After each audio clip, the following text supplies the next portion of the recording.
Marcus Chen wiped the sweat from his forehead as he finished checking the medical supplies in his emergency kit. Working as a paramedic on Kepler 442b mining station was not an easy job, but someone had to keep the miners healthy and alive. The pay was good, and Marcus liked helping people, even if it meant living far from Earth on a dusty rock floating in space. The alarm in the medical bay suddenly started screaming. Marcus jumped up from his chair and ran to the communication panel. The voice of Station Controller Davies crackled through the speaker. "Marcus, we have a situation. There's been a crash about 20 kilometers from the station. Small shuttle, unknown origin. We're sending you out with Rescue Team Alpha." Marcus grabbed his kit and rushed to the hangar bay. The rescue ship was already warming up its engines.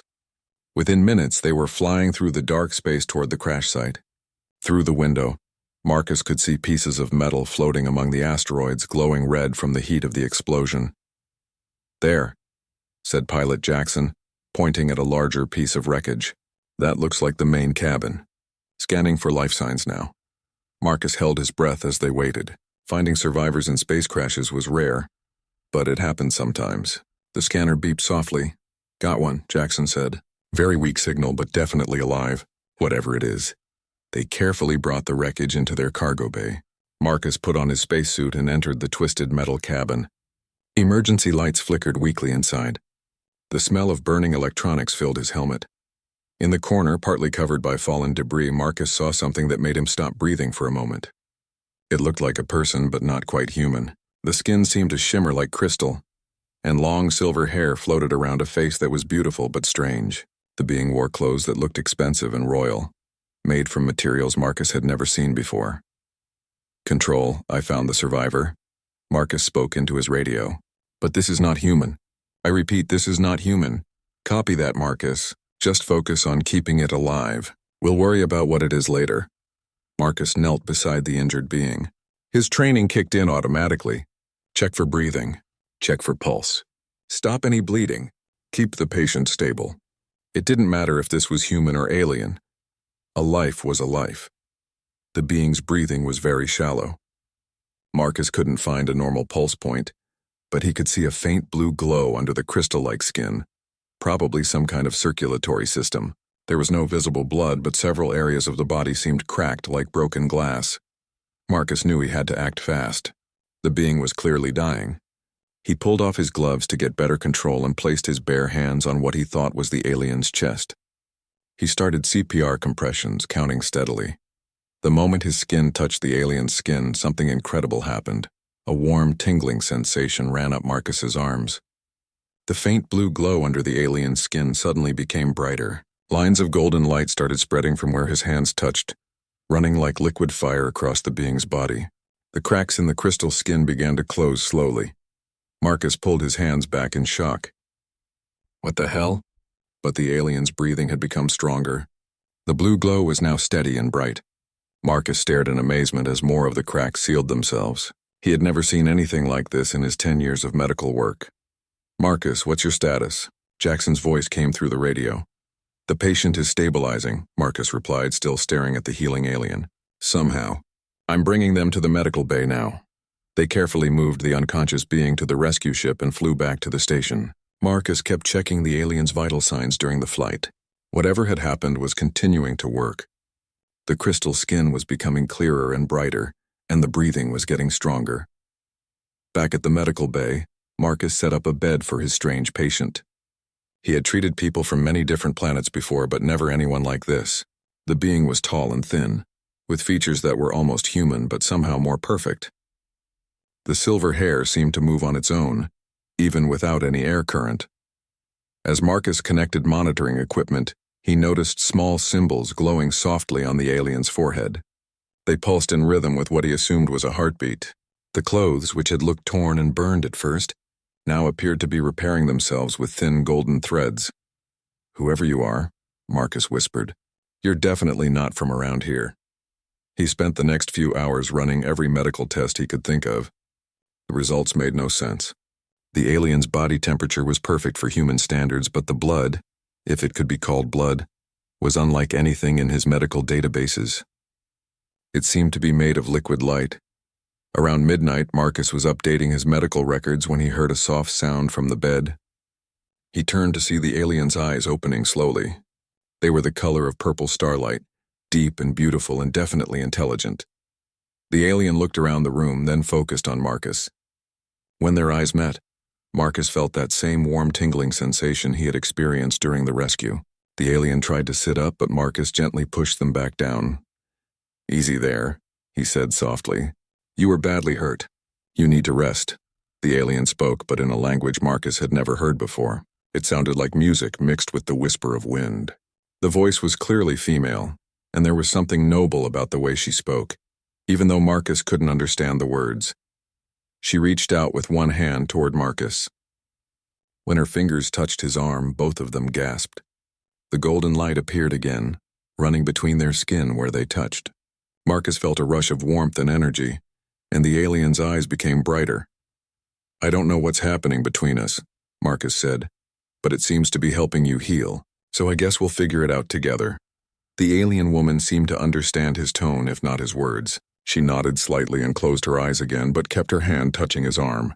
Marcus sat down in the chair beside the bed, wondering what he had gotten himself into. Outside the medical bay windows, space looked peaceful and quiet. Marcus had no idea that at that very moment, halfway across the galaxy, ancient alarms were ringing in a crystal palace. Royal guards were running through golden halls, shouting news that had not been heard for 1,000 years. The princess lived.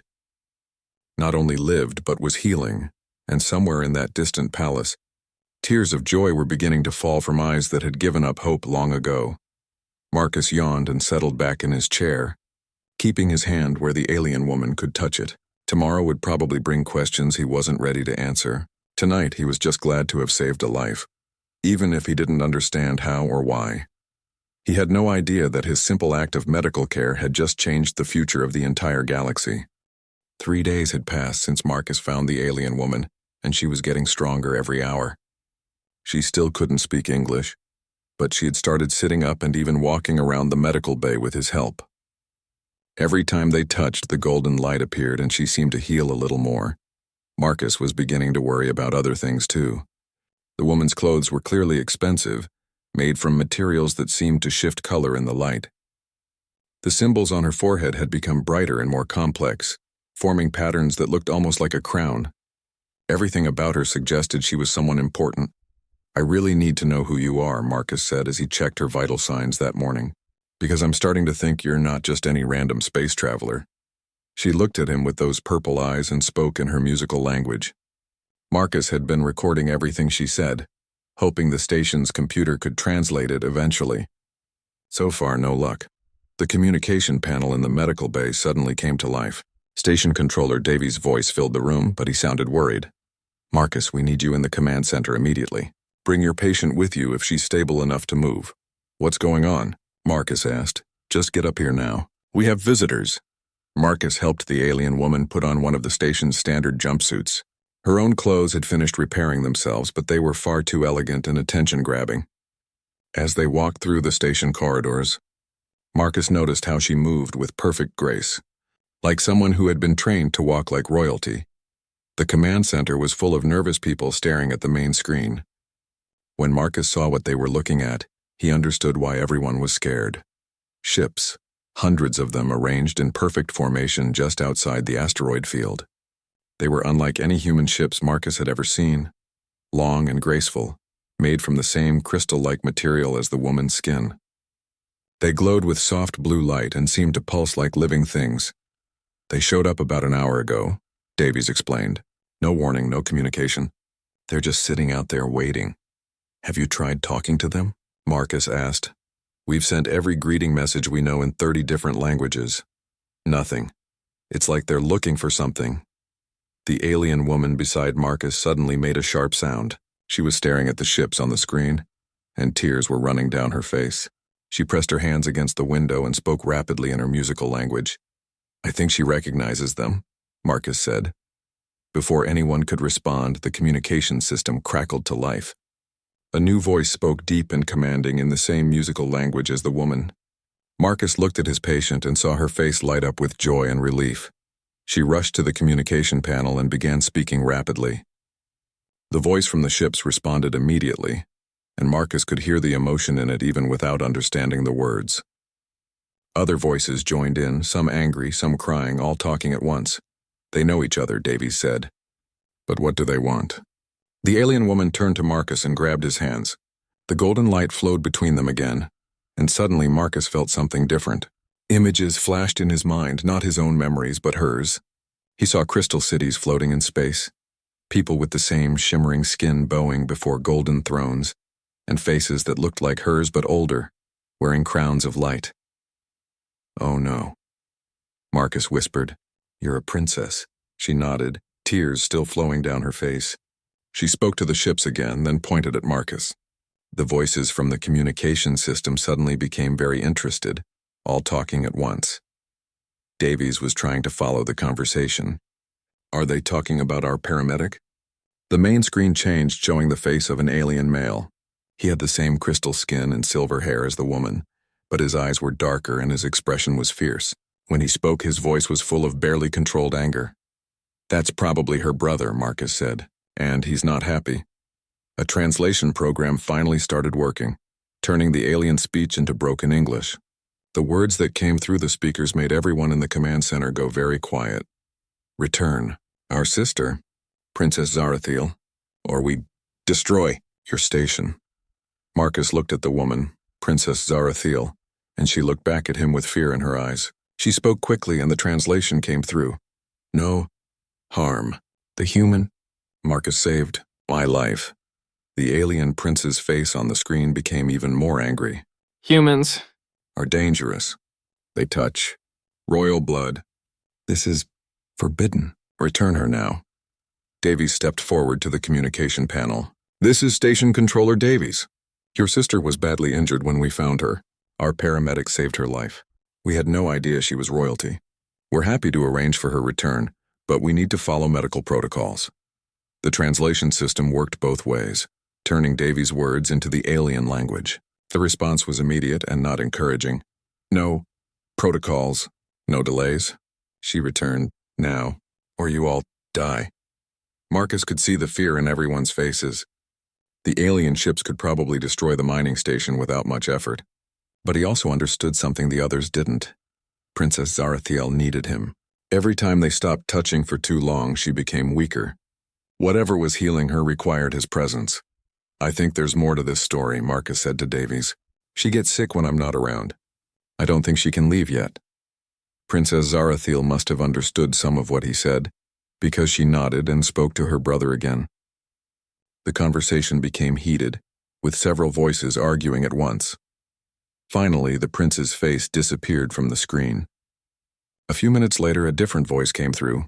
Older, calmer, but with enormous authority. "Human station. This is Emperor Kelveth of the Veltar Empire. My daughter, Princess Zarathiel, has been missing for many months. She suffers from the fading death, which has killed many of our royal family. If she lives, you have done something impossible." Marcus felt his stomach drop. The Emperor himself was talking to them. "This was much bigger than a simple rescue mission." "What does he mean by fading death?" Davies whispered. Princess Zarathiel heard the question and touched Marcus's hand. More images flashed in his mind. Royal children getting sick, their light fading, their crystal skin cracking and going dark. He saw funerals and crying families and empty thrones. "It's a genetic disease," Marcus said slowly. "It kills the royal family. She was supposed to die, but somehow when I touched her..." The Emperor's voice came through again. "We are sending a diplomatic ship to your station. You will explain how my daughter lives. If you have harmed her or imprisoned her, the Veltar Empire will make your species extinct." The communication ended, leaving the command center in frightened silence. Marcus looked around at all the worried faces, then down at Princess Zarathiel, who was holding his hand tightly. "Well," he said with a nervous laugh, "I guess we're about to have the galaxy's most important first contact meeting. And somehow I'm right in the middle of it." Outside the station windows, the alien fleet waited in perfect formation, like hunters surrounding their prey. And heading toward them was a ship carrying beings who could decide the fate of every human in the galaxy. all because a paramedic had tried to save a life. Marcus had never wanted to be a hero. But it looked like the universe had other plans for him. The diplomatic ship that docked with Kepler 442b station was the most beautiful thing Marcus had ever seen. It was shaped like a flower made of crystal and light, with petals that seemed to move gently even in the vacuum of space. When the airlock opened, the aliens who came through looked like living artwork. The Emperor Kelveth was tall and imposing, with skin that sparkled like diamonds and eyes that held the weight of centuries. Behind him came Prince Kethavar, who Marcus recognized as the angry brother from the video call.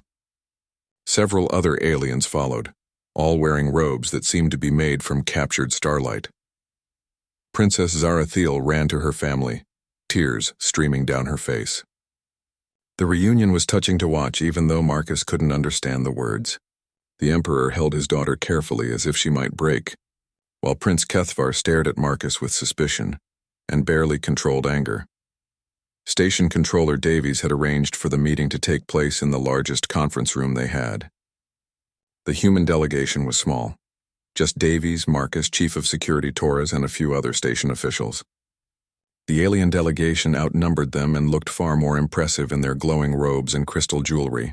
Emperor Kelveth spoke first, and this time they had better translation equipment ready. His voice was deep and commanding, used to being obeyed without question. Humans of this station, I am grateful that you have kept my daughter alive. However, we must understand exactly what you have done to her. The Princess Zarathiel was dying from the fading death when she disappeared. No cure has ever been found for this condition, yet now she lives and grows stronger.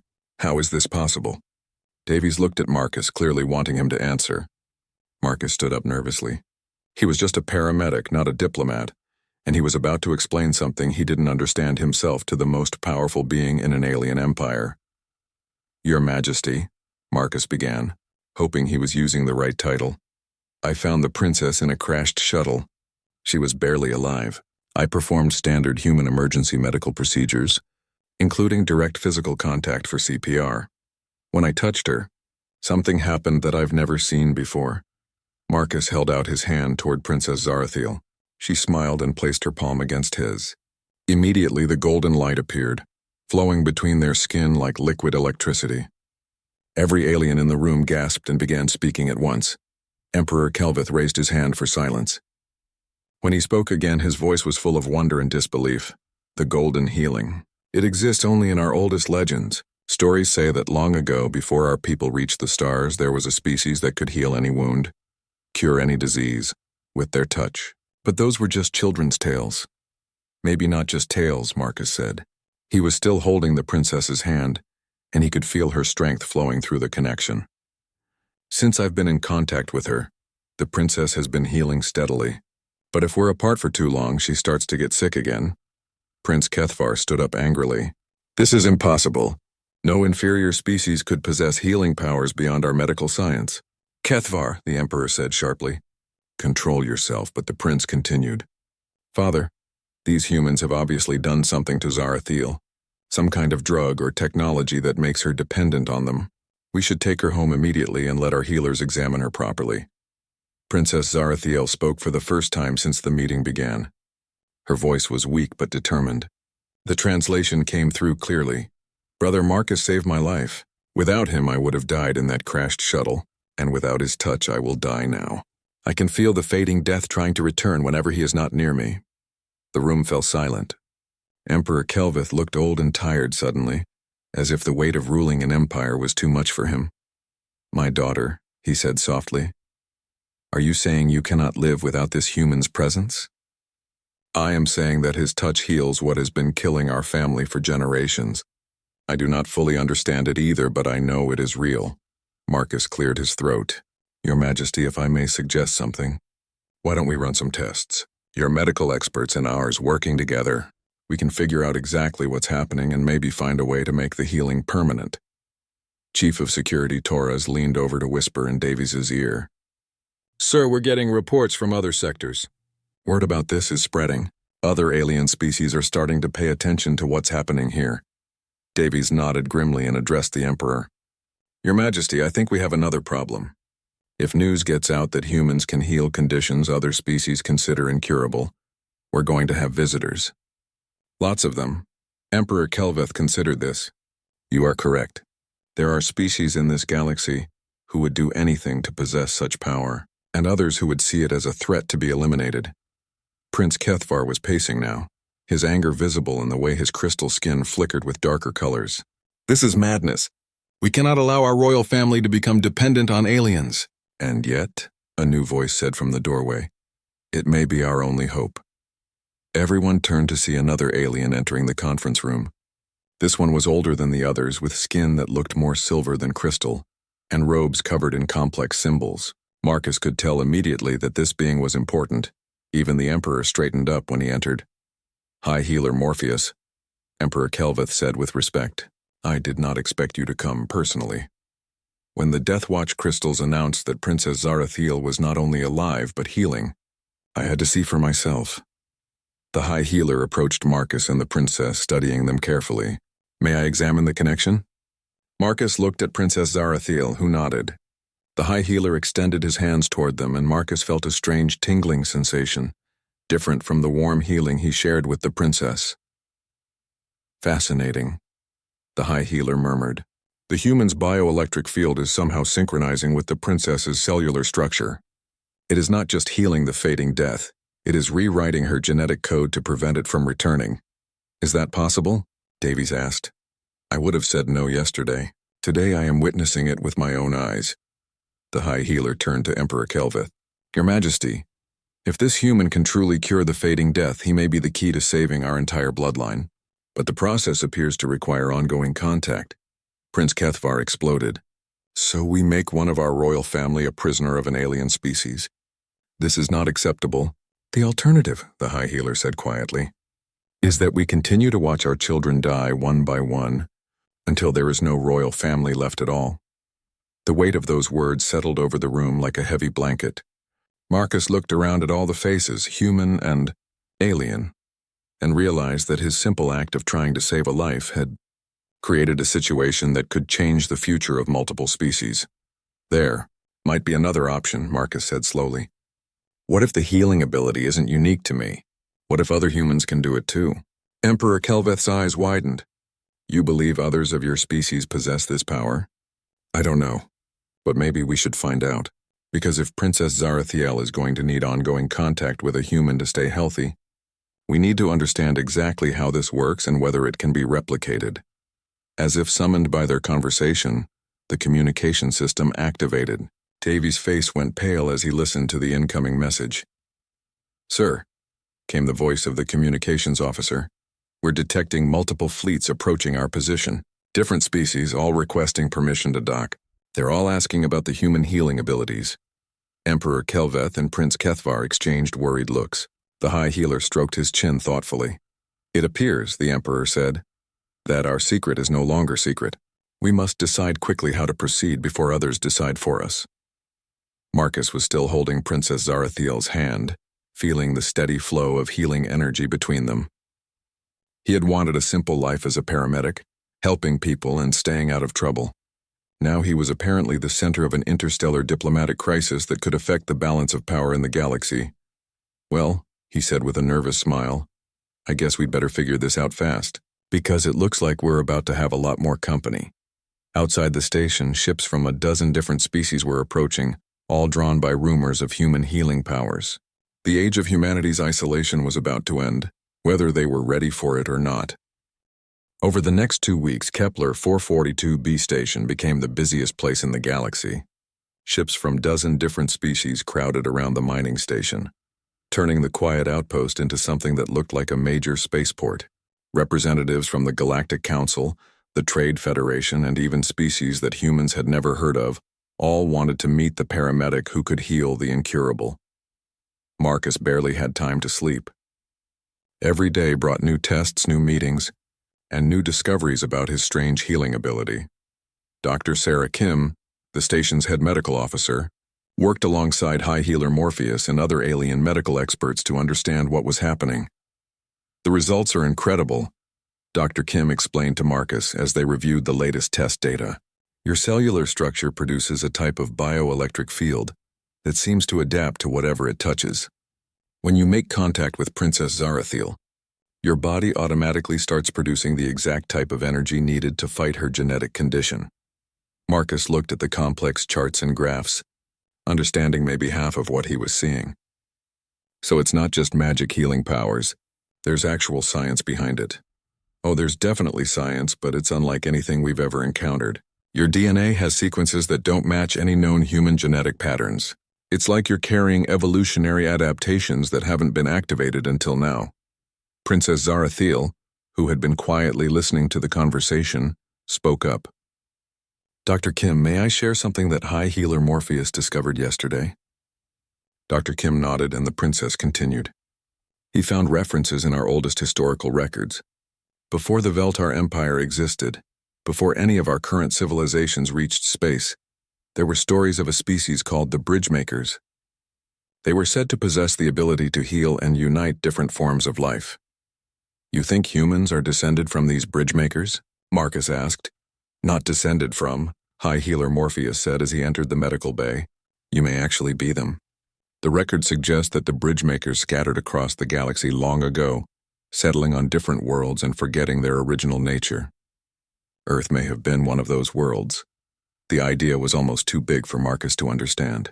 So humans aren't just random newcomers to the galaxy. We're part of some ancient species that used to connect other civilizations. It would explain many things, the High Healer replied. Why most species instinctively avoided human space until now. Why your people have such a strong drive to explore and meet other life forms. And why your touch can heal conditions that our most advanced medical science cannot cure. A soft chime indicated that someone was requesting entry to the medical bay. Marcus looked up to see Station Controller Davies with a worried expression on his face. Marcus, we need to talk. Privately, Princess Zarathiel squeezed Marcus's hand gently. I will be fine for a short while. Go with your friend. Marcus followed Davies to a small office near the command center. Through the window, he could see the forest of alien ships surrounding the station. We have a problem, Davies said without preamble. The Zefhari Collective has sent a representative. They want to meet with you. Marcus felt a chill run down his spine.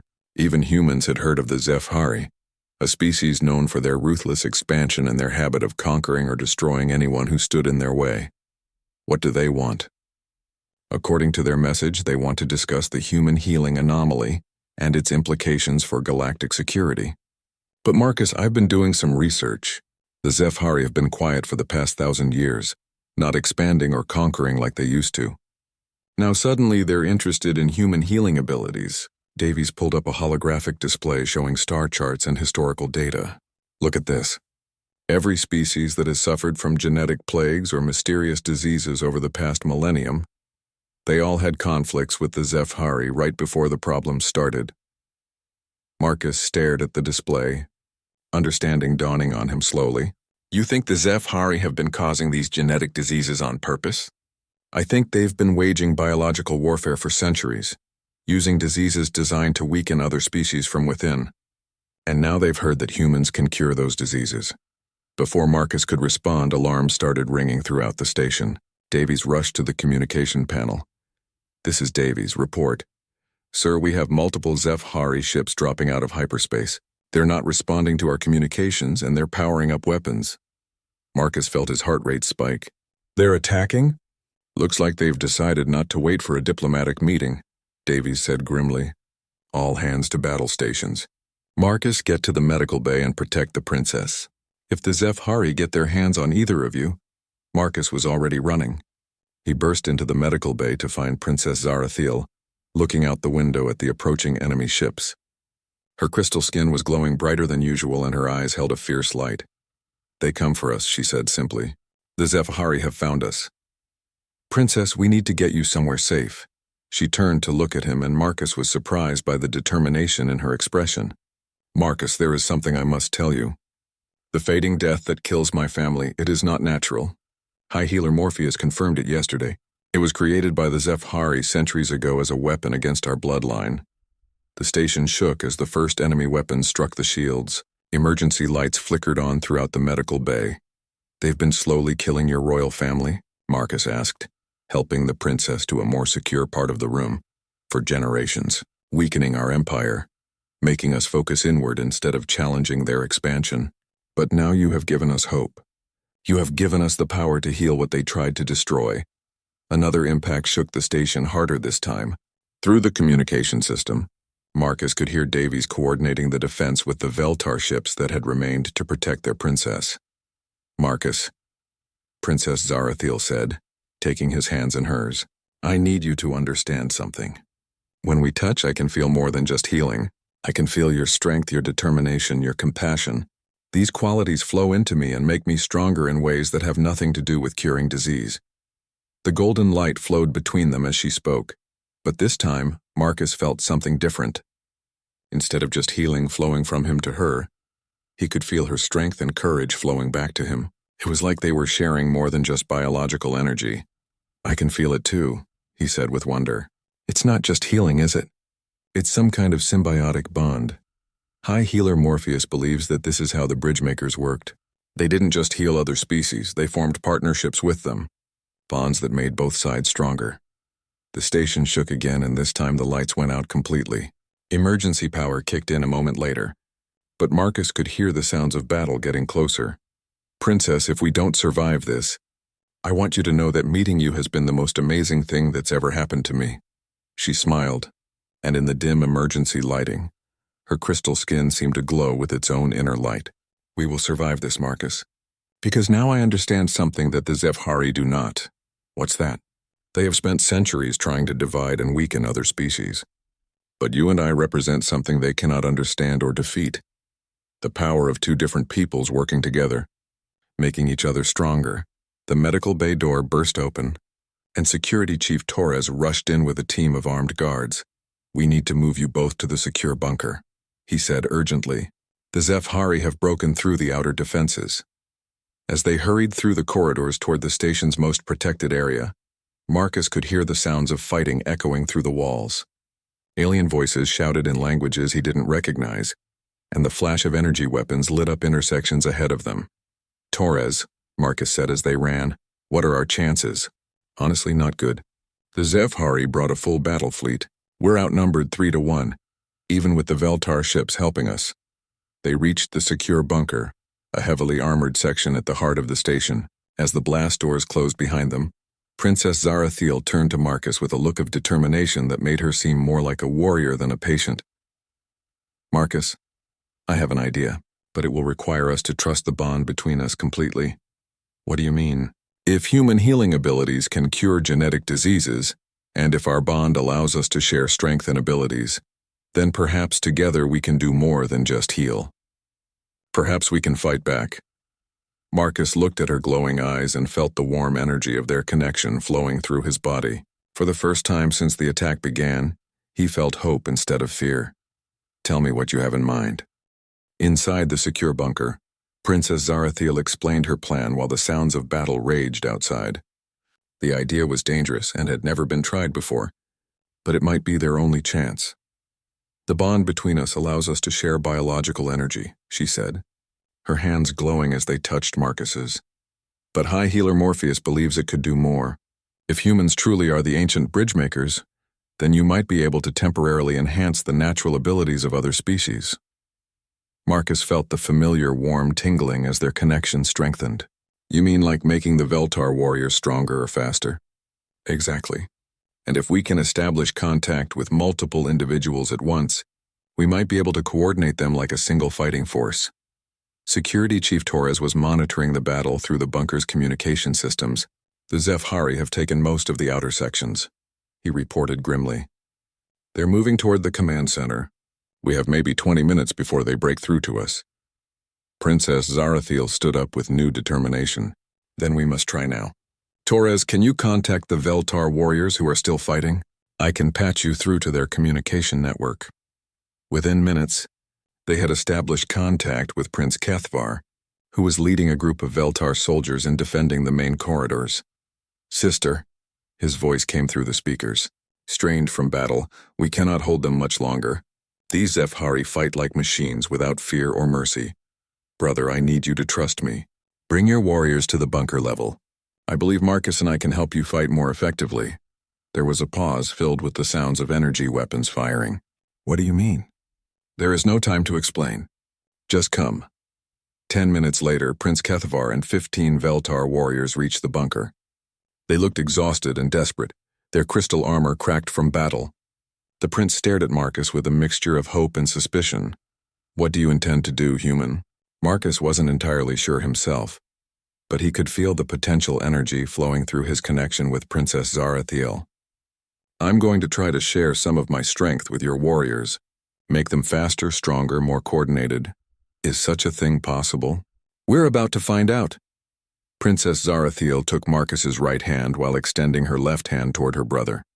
Kethavar, take my hand and have your warriors form a chain, each one touching the next. The Veltar warriors looked uncertain, but their prince nodded and grasped his sister's hand. Immediately, golden light began flowing through the connection. Prince Kethavar gasped as the energy reached him, then quickly gestured for his warriors to link hands.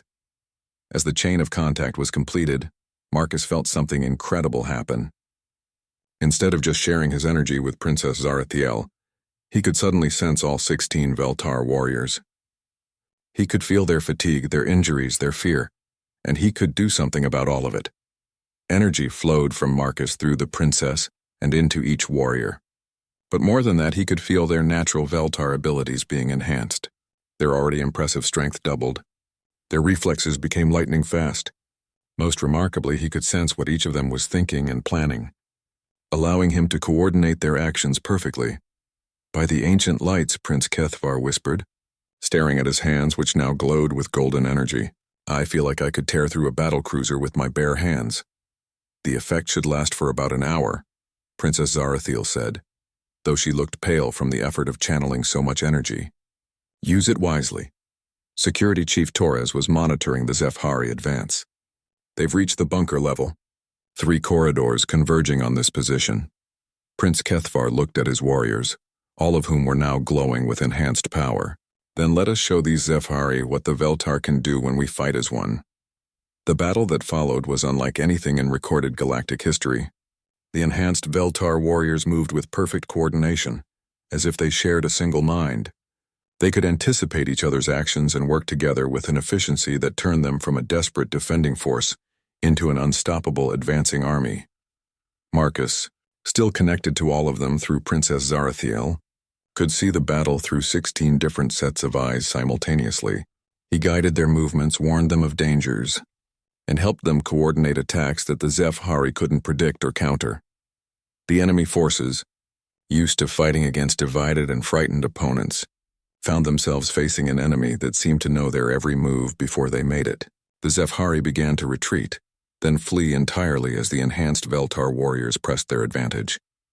Within an hour, the attack was over. The Zefhari fleet withdrew from the system, leaving behind their damaged ships and defeated ground forces. The mining station was saved, but more importantly, something fundamental had changed in the balance of galactic power. Emperor Kelveth arrived personally to hear the report of what had happened. When Prince Kethavar described the battle, the Emperor's ancient eyes grew wide with amazement.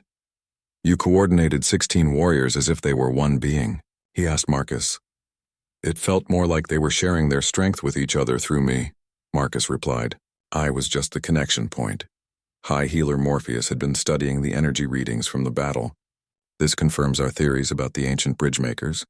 They were not conquerors or healers in the traditional sense. They were unifiers. They had the ability to bring different species together and make them stronger than they could ever be alone. The question now, Emperor Kelveth said, is what this means for the future. The other species who witnessed today's events will want to understand human abilities. Some will want to form alliances. Others will see you as a threat. Station Controller Davies had been quiet during most of the discussion, but now he spoke up. Your Majesty, I've been receiving messages from across human space. Word of what happened here has spread. The Earth government wants to send a diplomatic team, and every human colony is asking questions about their own potential abilities. Marcus felt overwhelmed by the implications. So this isn't just about me anymore. This is about all of humanity. Princess Zarathiel took his hand and the familiar golden light flowed between them. But now Marcus understood that the light represented something much bigger than just healing. It represented connection, cooperation, and the possibility of different species working together instead of fighting each other. "Marcus," she said softly, "I have a proposal for you, and for your species." Everyone in the room turned to listen as the princess continued.